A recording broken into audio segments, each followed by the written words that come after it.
I have a lazy eye sometimes that I've been taking a look at, even if that's a proper sentence. I sometimes speak faster than, my lips are moving faster than my brain is. I have a stutter at times. I was picked on as a child a lot.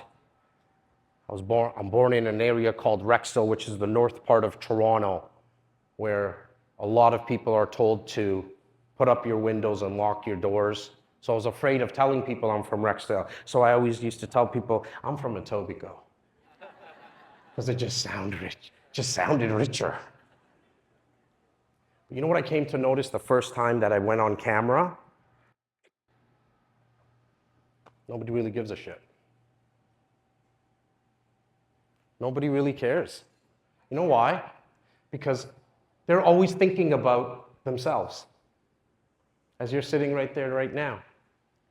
How many ums and how many ahs did I do? I have no fucking presentation. Because you're thinking about yourself.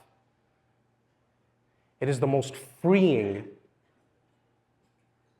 thing that I've ever come across in my life, because the day that I realized that, not only did my business take off, my life changed. I'm at Expand right now, speaking on stage, and I was scared shitless of having a camera on me 4 years ago.